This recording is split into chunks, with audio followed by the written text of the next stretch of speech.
Pero actually, today also is the last day before elections. Right? So medyo, we are, it's very important, very, very timely also. And talking about election, I'm reminded of, this is a joke, okay? I'm reminded of this story, no, na may isang politician na namatay. And then, nung namatay siya, he goes and sees Saint Peter. Okay? Pagdating kay Saint Peter, sabi ni Saint Peter do sa politician, oh, you know what? We want you to know na we're giving you actually a chance to vote kung saan mo gustong pumunta. Sa heaven or sa hell. Alright? So, since sanay ka naman dyan, so here's what we'll do. We'll give you 5 minutes each, a preview. Papakita namin yung heaven. After 5 minutes, ipapakita namin yung hell. And then after that, you have to make a choice. You have to vote kung saan mo gustong, to spend eternity. Okay? So first, dinala siya. Magically, boom! Napunta siya sa heaven. Kita niya, ang ganda. Puro clouds, tahimik, mga streets of gold. Tapos very, very tranquil, peaceful. Ang saya. And actually, very, very peaceful. Yun. Sabi niya, wow, okay dito. Parang I can live here forever na walang anxiety, walang worry. Di ba? Masaya yun. Sige, okay. After 5 minutes, boom! Bumalik siya. Okay, now, sabi ni St. Peter sa kanya, we'll give you a chance to preview hell. Pagpunta niya sa hell, pagkita niya, uy, nandito yung mga kaibigan ko. At saka, it's like one giant party. Grabe, puro mga nasa golf course sila, nandun yung may mga buffet, mga lobster, caviar, champagne, lahat. The works. Tapos parang, sobrang saya, lahat ng tao, nakasmile, lahat ng tao, inaasikaso siya. Wow, and then after 5 minutes, boom, bumalik siya. Sabi ni St. Peter sa kanya, okay, now that you have a preview of heaven and hell, we're gonna give you a chance, na pumili kung saan mo gusto pumunta, sa heaven or sa hell. So nag-isip siya, sabi niya, you know what, nung nasa heaven ako, parang okay na okay, tahimik, wala akong problema. Pero, nung nagpunta ako sa hell, parang ang saya-saya, parang party.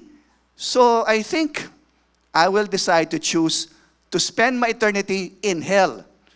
Kaya sabi ni St. Peter, well, okay, that's your choice.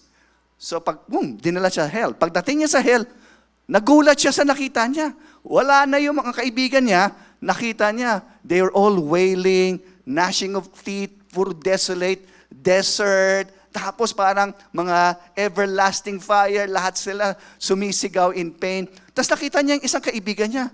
Sabi niya, oh, pare, ano nangyari? Kala ko ba may party dito? Kala ko may mga buffet, nagpa-golf-golf lang tayo. What happened? Sabi niya, alam mo pare, kanina, it was the campaign.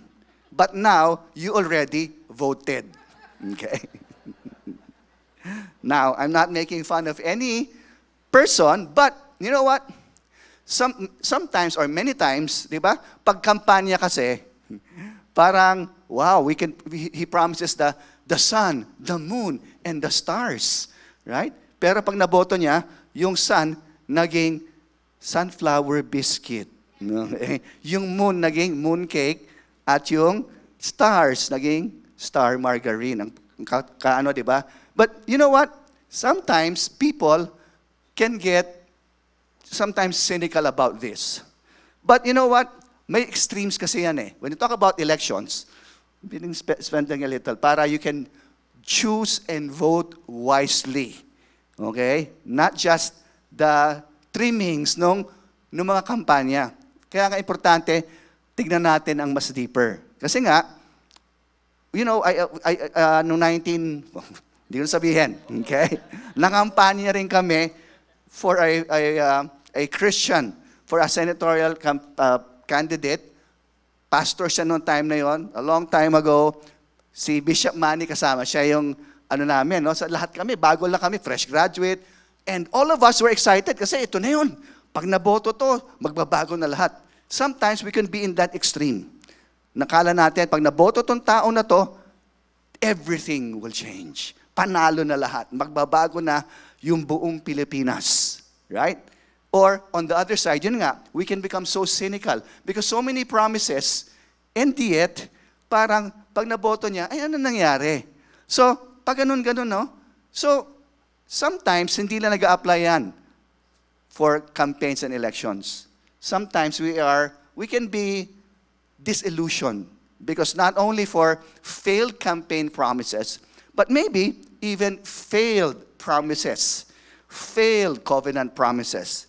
Sometimes, nagpe-pray ka na, okay, sana mag-reverse naman yung problema ko, and nadagdagan pa, ano na nangyari? Parang things, instead of getting better, things are getting worse.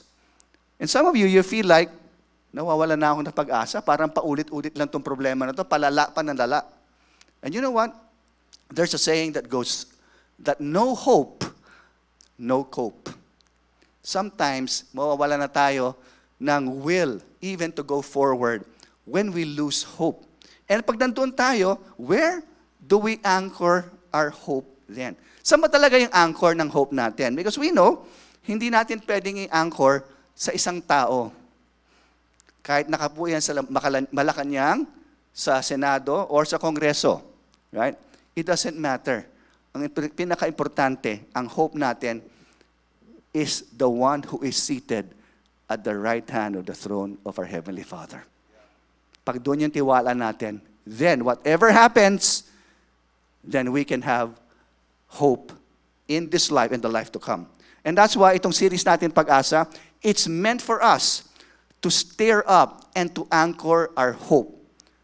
Okay? And so, week number 3 na tayo. So let me read sa Romans chapter 8 tayo. I will read Romans 8 verses 18. Okay? 18 to 39 to. So let me read 18 to 25 first. For I consider that the sufferings of this present time are not worth comparing with the glory that is to be revealed to us. For the creation waits with eager longing for the revealing of the sons of God.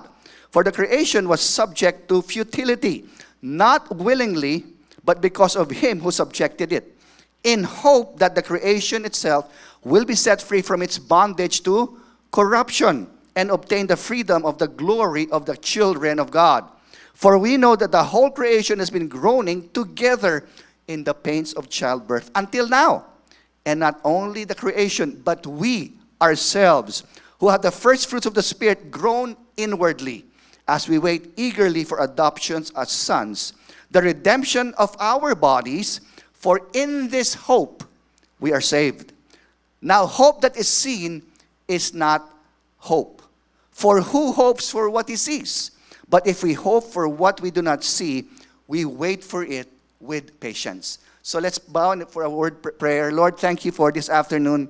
Thank you, Lord God, Father, that as we celebrate Mother's Day, Lord, you bless all the mothers, but also we pray, Lord God, Father, as we vote for tomorrow, those who can vote, Lord God, vote with discernment.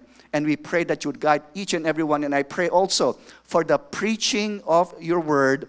Bless everyone. Let it change and strengthen us from the inside out. In Jesus' name, amen and amen. All right. So, ang binasa ko is Romans chapter 8. Okay? Alam mo, yung Romans is probably one of the greatest books in the whole Bible. Of course, lahat naman ng chapters, lahat naman ng libro dyan, very, very important, right? Pero if you could, kumbaga, ang tawag dito, several preachers call Romans chapter 8 the magnum opus. Kumbaga, ito yung one of the greatest books in the entire Bible. And Romans chapter 8, nasa gitna yun ng Romans. Because Romans has 16 chapters, and Romans chapter 8 is probably the greatest chapter in the whole of Romans because kumbaga, yun yung hinge in all of Romans. Okay? And so, ang tawag nga ni John Piper, a known teacher and a pastor and preacher, he calls Romans 8 the Great 8. Because pag binasa mo ng buo to, you will certainly be filled with hope and faith and love. Okay? And so, we'll run through, especially, nagsimula tayo sa bandang gitna, no? Romans chapter 8, verse 18. Where do we anchor our hope. Kasi parang three-part symphony. If you look at the whole of Romans, especially beginning from verse 18 up to 39, three-part symphony yan. Kumbaga sa orchestra, kumbaga sa isang concert. Three portions yan. And yung simula, yung first part nitong concert na binigay ni Paul, okay, is found in Romans 8, verse 18, 20 to 25. That we put our hope, okay? The three anchors of hope. Ang unang-una, we hope in God's incomparable glory in us. Sabihin mo sa katabi mo, incomparable glory. Hindi daw pwedeng ikumpara to. Hindi pwedeng i-compare. Incomparable. Let me read, okay? What does it say? Verse 18, I consider that our present sufferings are not worth comparing. Okay? Verse 18. Okay? Yan. Not worth comparing with the glory that is to be revealed in us. Hindi daw pwedeng i-compare. In fact, let me jump to verse 22. For we know that the whole creation has been groaning together in the pains of childbirth until now. And not only creation, but we ourselves who have the first fruits of the Spirit groan inwardly as we wait for the adoptions as sons, the redemption of our bodies. For in this hope we were saved. Now, hope that is seen is not hope. Okay? For who hopes what he sees? But if we hope for what we do not see, we wait for it with patience. Now, makita natin dito, paulit-ulit the word hope or the incomparable hope. I guess marami kasing klaseng hope, right? Okay? Merong hopelessly devoted. Meron kung ano-anong hope, no? But here, ang sabi ni Paul, this is an incomparable hope because of the glory that God is doing in us. Sa loob daw natin. Hindi hope in a person na uupo years from now. Kung sino man yung manalo, right? That's not where we put our hope on. Of course, it helps when you have a godly, righteous leader. Right? Makakatulong yun. Pero our ultimate hope is not in a person, but in Jesus Christ and what God is doing inside of us. Kasi sinasabi ni Paul, kahit ano pinagdadaanan natin ngayon, maybe some of you are going through some sort of challenge. Maybe it's a financial challenge. May mga utang, okay? May mga tuition fee. May mga kailangang maraming bayarin, right? Maybe it's a relational challenge. Di ba? Yung relationship nyo na matagal na, biglang nawala. Right? So, sabi ni Paul, kahit ano pinagdaanan natin, okay, kahit ano pang hurts, kahit ano pang sama ng loob natin, maybe it's an injustice na pinagdaanan mo. Sabi niya, kung ano man suffering yon, okay, na pinagdadaanan natin ngayon, it is nothing compared sa ginagawa ni Lord in our lives. Now, I'm not trying to diminish. Siyempre, mahirap talaga if you're going through certain problems and challenges, mahirap talaga yon. I'm not saying hindi mahirap yon, madali yon. But what Paul is saying, that ipagkumpara mo what you're going through right now and what God is preparing in us and for us. Kumbaga, anong mas matimbang? Right? Anong mas mabigat in your life? Now, the Apostle Paul is saying this. The intensity, kung gaano katindi yung pinagdadaanan mong suffering today, compared to an eternal glory, parang sobrang gaang daw yun. Parang ito lang yun. Why? Because yung glory that is coming in the future, kaya nga future glory or future hope, okay? Ang description nito ni R.C. Sproul, one of the great theologians, this is the blessed subtraction problem. The blessed subtraction problem. Ano yun? Okay? For example, kunin mo yung pinakamatinding challenge mo ngayon. Ano ba yun? Finances, relationships, whatever, right? Yung pinakamatindi. Kunin mo yon and i-minus mo yon doon sa infinite glory of eternity na piniprepare ni Lord for us and in us. And you know what? Walang kumpara yun.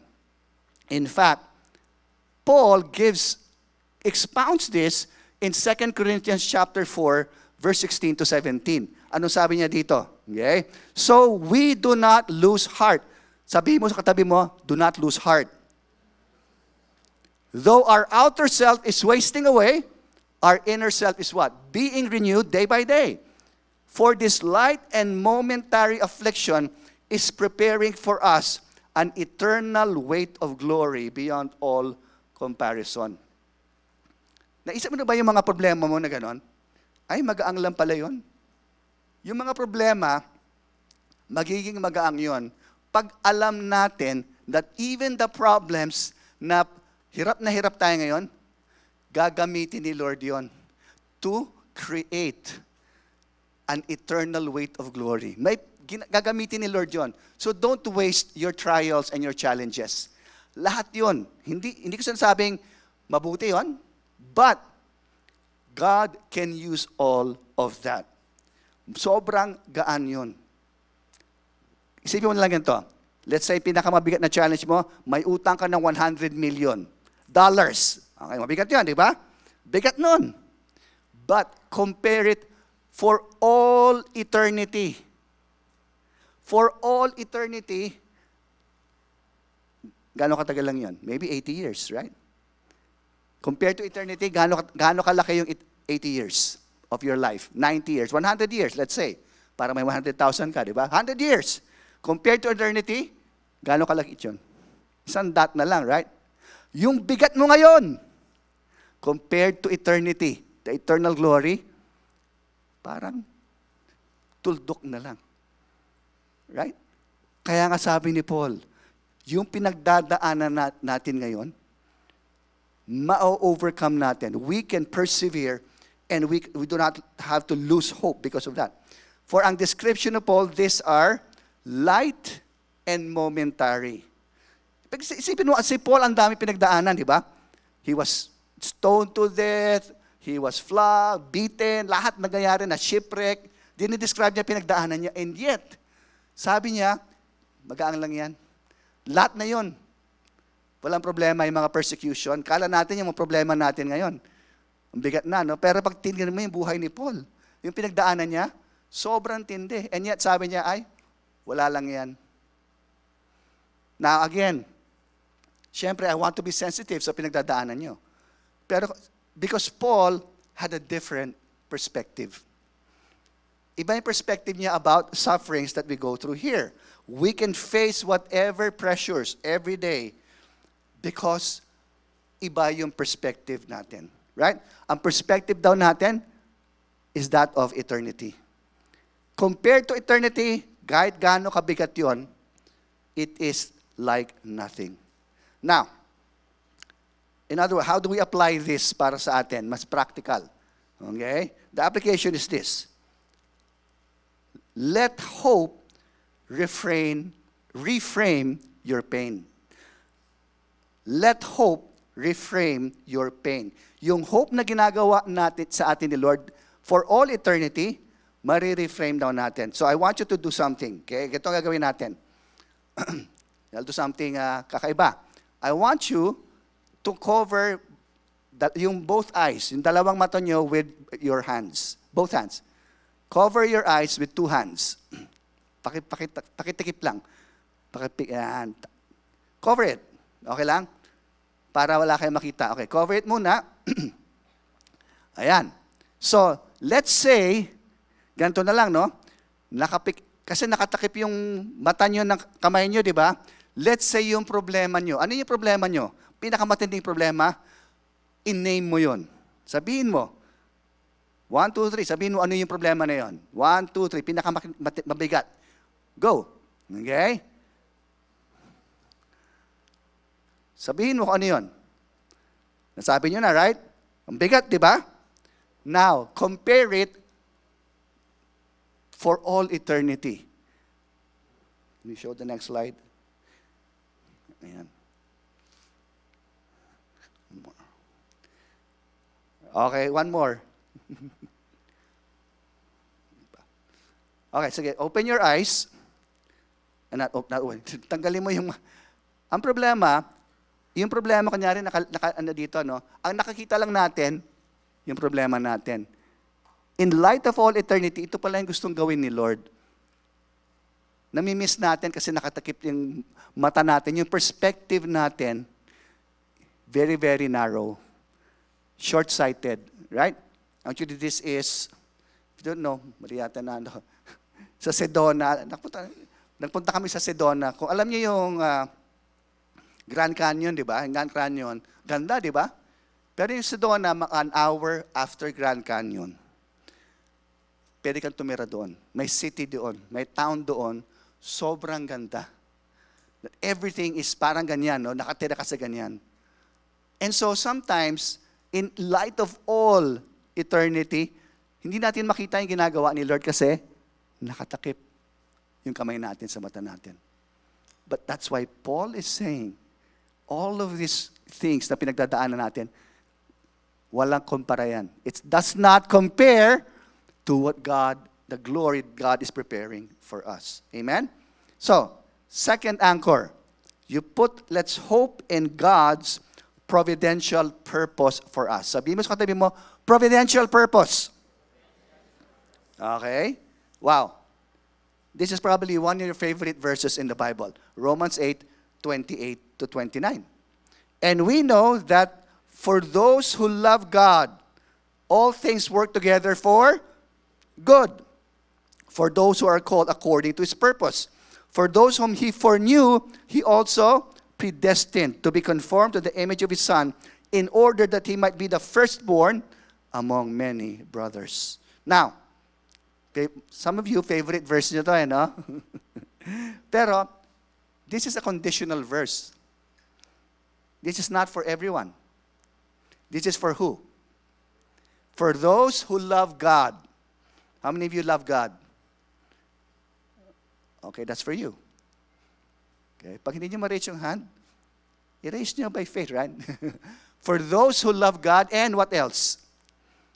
For those who are called according to His purpose. Right? Pero, grabe to, no? Ang sabi ng verse, sometimes iniisip natin that ang pinagdadaan natin, lahat yan good? No. Hindi yun ang sinasabi ni Paul. Yung namatay yung aso ko, mabuti ba yun? Namatay yung lolo ko, na nasunugan kami, good ba yun? No, that is not what Paul is saying. Hindi sinasabi ni Paul that everything happens to us is good. Hindi yan sinasabi niya. But, ang sinasabi niya, whatever we are going through, good or bad, or even worse, it will work together for your good. Para kanino? Para sa lahat nung nag-raise ng hands. No. Kahit hindi kayo nag-raise ng hands, but if you love God in your heart, and you know you're called according to His purpose, this is for you. God will work all things for your good. Right? Now, pag ganun kasi yung perspective natin, nare-redefine, okay, the bad things that happen in our lives. The worst day, isipin mo yung pinakamatinding nangyari sa'yo. The worst day of your life. Maybe, na-kick out ka. Maybe, nawalan ka ng trabaho. Maybe, naghiwalay kayo. Whatever it is, right? The worst day of your life can turn into the best day of your life. Because of this. Because may kwento si Lord and hindi pa tapos si Lord sa buhay natin, right? There is a silver lining to every storm na pinagdadaanan natin. Because if we interpret, if our lens, if our filter, kahit ano mangyari sa buhay natin, ang filter natin is Romans 8:28. Then maiiba na ang perspective natin sa pinagdadaanan natin sa buhay. Right?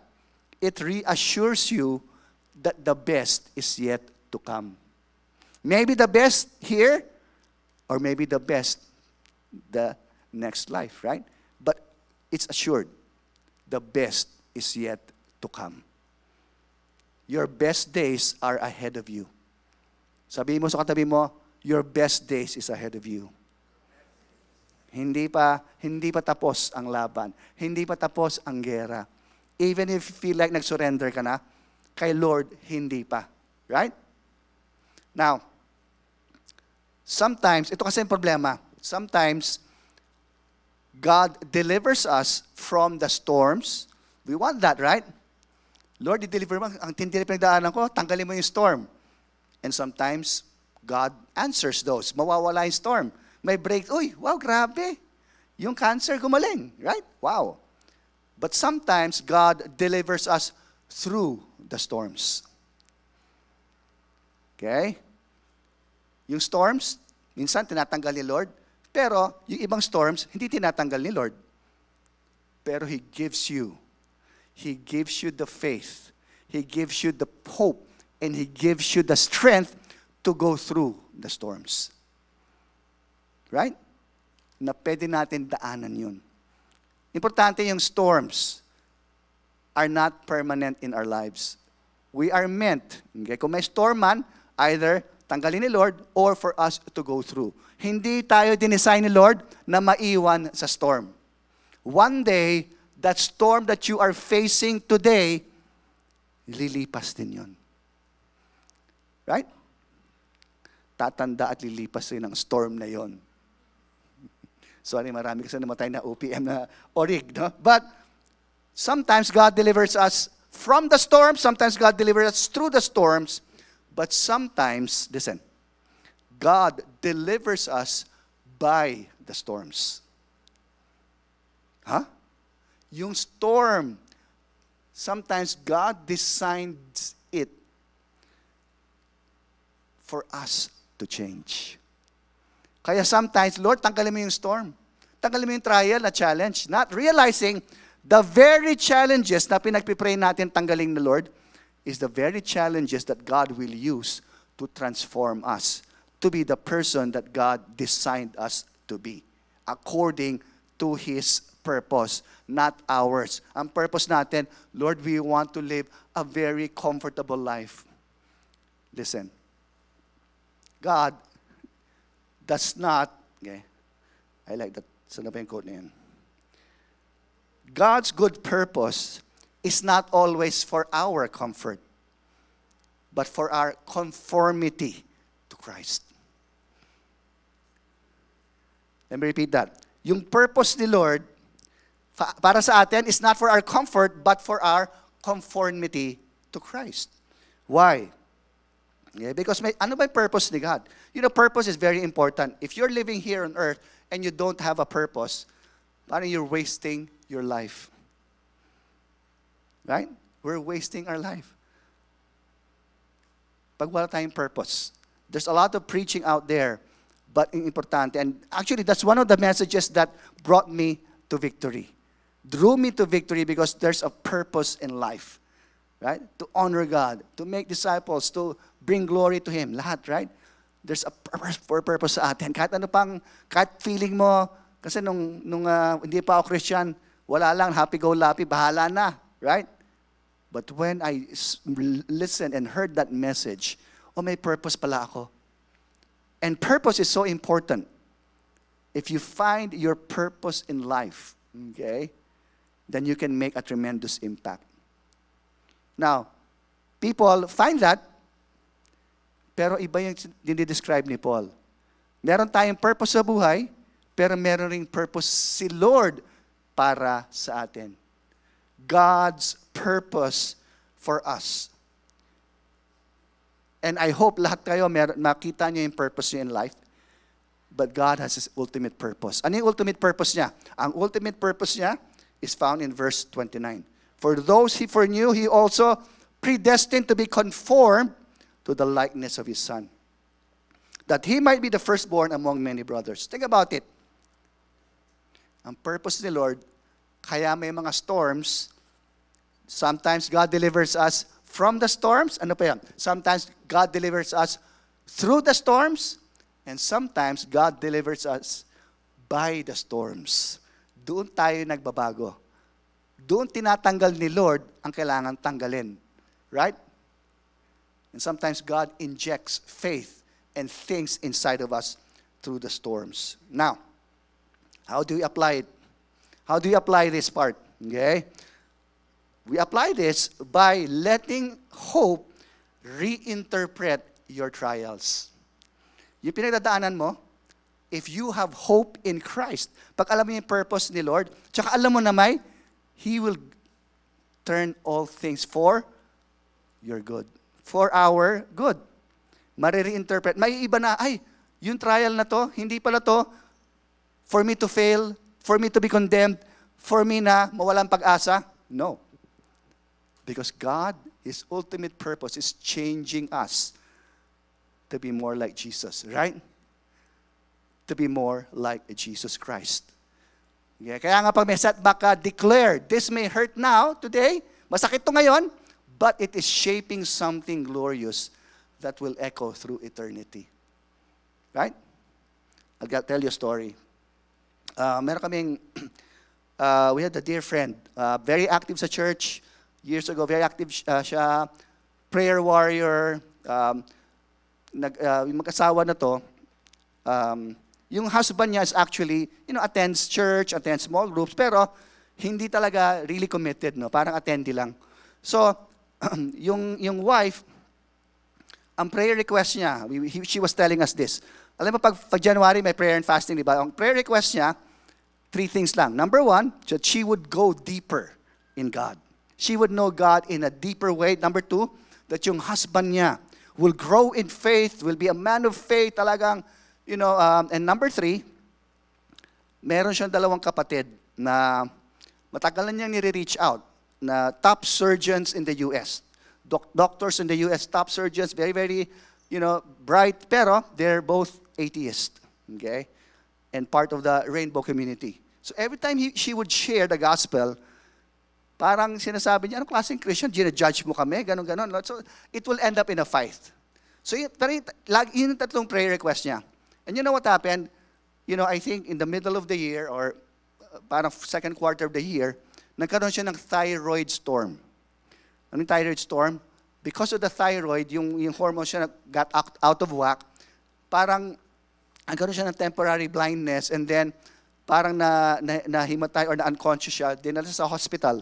Pagdating sa hospital, naka-acquire siya ng pneumonia.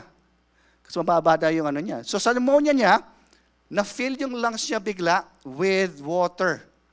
Okay? So, nag-flatline siya. Nag-flatline siya for mga 9 or 10 minutes because hindi nila ma-revive kasi puno ng tubig. Yun lang siya. So, they had to drain out the water and before they revived her. So, after 10 minutes, doon lang siya na-revive. But she flatlined, and so nung na-revive siya, she was in a coma. Nakita nakapunta yung 2 kapatid niya, na top surgeons in the US, sabi, wala na pag-asa to. Pag magising man siya sa coma, probably, she'll be a vegetable for life. Okay? But you know what happened? Tinignan namin actually, kami, Bishop Manny, when we looked at her, sabi namin, it's going to be a miracle. Only a miracle, okay, will pull her through this. Parang it does not look good, but we declared, miracle na lang. That's the only hope. Pero yung husband, suddenly, parang may something inside of him, nagkaroon ng parang faith. Sabi niya, no, I believe if we need to continue to pray for her every day, okay, I believe God will heal her. Sabi, okay, we'll stand with you. So yung husband, nag-request dun sa hospital na i-convert yung lounge into a prayer meeting paggabi, starting 7 p.m. And by God's favor, ginran. Okay? So every night, there will be a prayer meeting. And the 2 brothers who were not Christians, atheists, right? Nag-a-attend. Kasi nga, wala namang mawawala. Di ba? So pray. And you know what happened? After 9 days, or after 8 days, nagising siya. So na-shock lahat.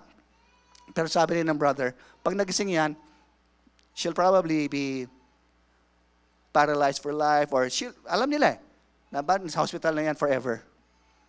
But they keep prayer meeting pala, every day. And after 40 days, she was released to be fully functional outside the hospital. And you know what happened? Yung 2 kapatid niya, because of what they saw, okay, they attended church and they surrendered their lives. Sabi nila, okay, may Lord talaga, may God talaga, because only God could do this miracle. They surrendered their lives. So think about it. Yung prayer request nito, God answered it in a very unusual way. Pero na-answer lahat, di ba? Sometimes, ayaw natin magka-problema, but sometimes God uses the storms.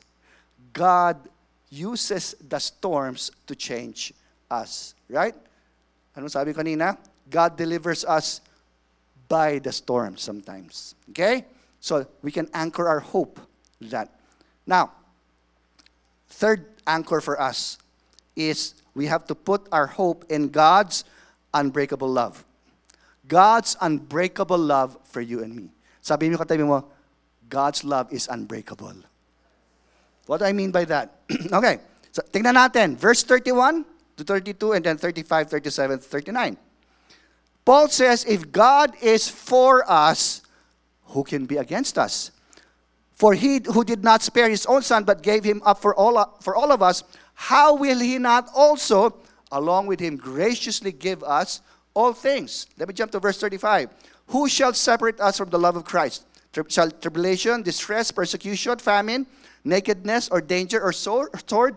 No, in all these things we are more than conquerors. Sabi mo ulit sa katabi mo, more than conquerors. Through him who loved us.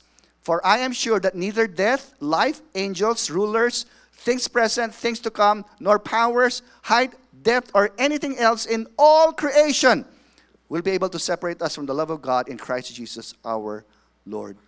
Grabe. As sabi sa Romans 8 is such a powerful chapter. Dito yung crescendo. Kumbaga, this is the climax. Sabi ni Paul, who shall separate us from the love of Christ? In other words, if God is for you, how many believe that God is for you? Oh, dumami na. All right. Hopefully lahat kayo, no? God is for you. God is not against you. There's only one thing that the Bible says, or maybe two things, that make God against us. Of course, one is sin, but really the other one is pride. Diba? God opposes the proud. That's why as long as we humble ourselves, okay, we know that God is for us. Who can be against us? Grabe. Right? In other words, pag alam nyo, kakampi nyo sa Lord, all fear, kung kahit sino man yung greatest opposition ninyo, wala yon. Hindi niya sinasabi, wala kayong kalaban. Hindi niya sinasabi, walang demonyo, walang problema sa pera, walang problema. No. What Paul is saying, yes, totoo yan. May kalaban tayo, pero, pagkakampi mo si Lord, who can be against us? Right? Kumbaga, ang rest back nyo, si Lord. Okay? Matindi pa yan kay Goliath.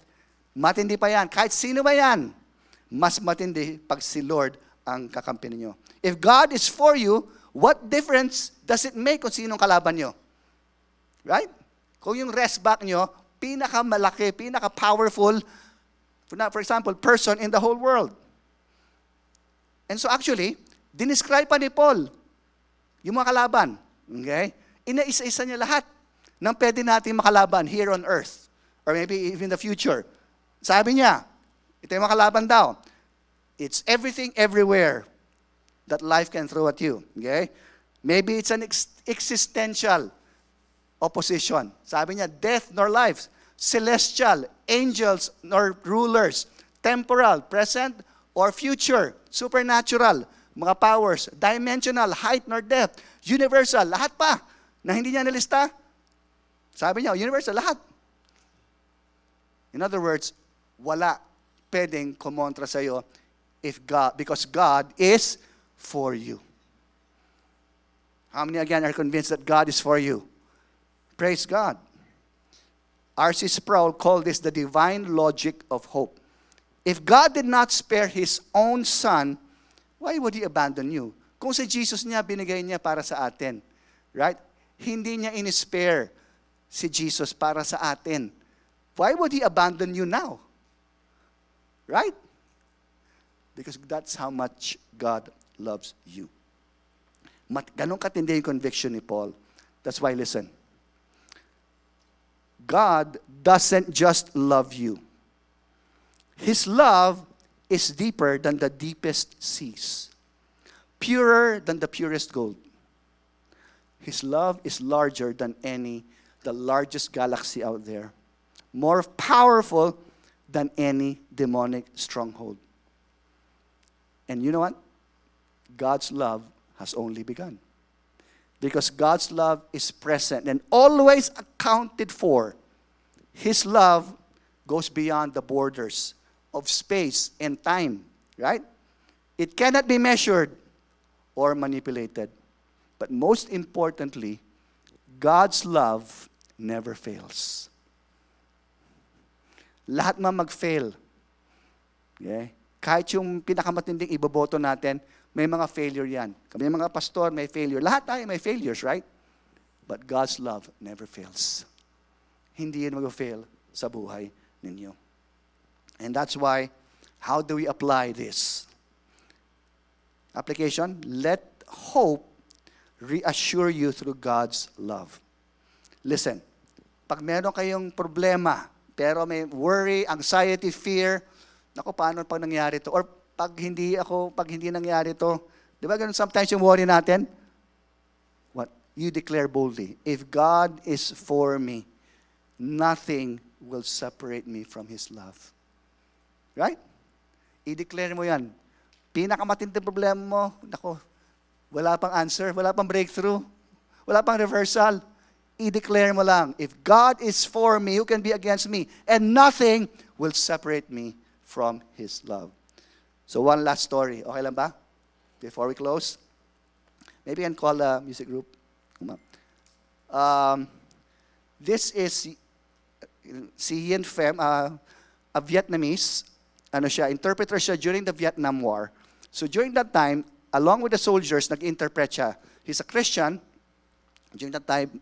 And then, he's not only interpreting for the soldiers, but really for the missionaries na kasama doon sa Vietnam War. Okay? And they would go. Pero nung umalis na yung mga Amerikano, hinuli siya. He got arrested. And ng mga Vietcong, soldiers. Sabi, kasama ka kasi sa military propaganda, although hindi naman siya really part. Nag-interpret lang siya. So what happened was, every day binibrainwash siya. Every day, wala siyang pwedeng basahin kundi yung mga communist propaganda. Until one point in time, after years, may isang point na tagal niya nakakulong, no? Na walang changes, kahit nagpe-pray siya. Medyo nawala na siya ng pag-asa. Sabi niya, maybe lies lang yung sinabi sa akin. Maybe, God really does not exist. Maybe, yung buhay ko was governed by lies. Maybe I was just deceived. So ang sabi niya, because yun na yun, nag-decide siya, Lord, since hindi ka naman nag-answer, kinabukasan, I will just forget and renounce you. Okay? Yun yung niya, kasi wala na siya pag-asa. And the following morning, inassign siya. Nakakulong ko siya, di ba? Inassign siya ng mga Vietcong soldiers doon sa toilet, maglilinis ng toilet. Siyempre, ayaw na yung pinakaayaw, dahil mga soldiers, madumi lahat yun, di ba? Pero, dinala siya doon. And dinala siya doon, naglilinis na siya, no? Yung isang malata na puno ng toilet paper, di ba? So, habang nililinisan niya, parang may nakita siyang papel na medyo shiny. Ano kaya to? So, imagine, madumi yan, di ba? Kinuha niya, hinugasan niya, tinago niya. Hindi niya alam ko yun eh. Tapos, nung gabi, natulog na lahat, meron siyang maliit flashlight. Binuksan niya. And you know what? It was a Bible, piece of Bible. Okay? And you know what it says? Romans chapter 8, verse 28. And we know that in all things God works for the good of those who love Him and are called according to His purpose. What then shall we say in response to this? If God is for us, who can be against us? And yung chapter 8 ang nabunot niya. In other words, parang, wow, siguro ginagamit ng mga soldiers, ng officers, yung Bible toilet paper, di ba? So, ang ginawa niya, kinabukasan, nagpa-assign siya, Sir, ako na maglilinis ulit ng toilet bowl. Ay, ng ganon. Basta sa toilet, di ba? So, every day, punong-puno kinukuha niya. Nililinisan niya, tinatago niya. In other words, di ba? Yung mga, there's treasure in the trash. Kumbaga, grabe, no? Yung manna from heaven, galing sa mga dirtiest places. Every day, kinukuha niya yon. And you know what? Nagkaroon siya ng devotional because of that. And soon after, there was a divine favor, tinanggal siya, nakawala siya, pinakawalan siya. Okay? And pinakawalan siya, he wanted to go out and become a refugee, pumalis sa Vietnam. So nagde-design sila, mga 50 plus sila. Gumagawa sila ng boat para makawala. And you know what? Maybe a week before matapos yung boat, may dumating na 4 Vietcong soldiers kumatok. Sabi, alam namin, gumagawa ka ng boat para escape dito sa Vietnam. Okay, totoo ba yon? Nag-lie siya, sabi, hindi, totoo yun, hindi totoo yun, fake yun, fake news yun. Ito lang ginagawa ko, mga ganto-ganto. Sigurado ka? Oo. O sige, tas umalis na yung 4. Pag-alis ng 4 na soldiers, nakonsyensya siya. Sabi, nako, ito na naman ako. Lord, I cannot betray you again by lying and blah, blah, blah, manipulating and deceiving. And you know what happened? Sabi niya, Lord, pag bumalik sila, sana wag naman bumalik. Pag bumalik sila at tinanong ulit ako, sasabihin ko na yung totoo. So, gawa sila. On the day, natapos na yung board, di ba? Alis na sila. Kumatok ulit yung 4. Naku, sana wag na lang akong tanungin. Sabi, hindi, totoo na, naggumagawa ka ng boat. Sabi niya, totoo ba? Oo, totoo nga. So ito, pa-arrest na ako. Hindi. Actually, gusto namin sumama sa inyo. We want to get out of Vietnam also. And you know what happened? Nung gabi na yan, lumabas na sila. And when they sailed off, okay, they encountered the greatest storms. Muntik na daw silang malunod and makapsize. The only thing that saved them, sabi niya, is because of the 4 Vietcong soldiers. They were expert sailors. And because of that, nakapunta sa Thailand and eventually in the US. And now, he continues to share his life and testimony. Listen, God works all things for our good. We can anchor our hope, okay, on those 3 things. On God's glory in you, God's providence to you, and God's love for you. Let's all stand. Let me pray. Father, thank you for your word. Thank you, Lord God, Father, that we can put our hope not on men or chariots or swords. Our only hope is in Jesus Christ. And so even right now, as we worship you, Lord God, Father, we pray na kung ano man challenges that people are going through, I pray, Lord God, Father, that you would speak to them, strengthen them from the inside out. That, Lord, thank you that you're going to deliver us from the storms or through the storms or by the storms.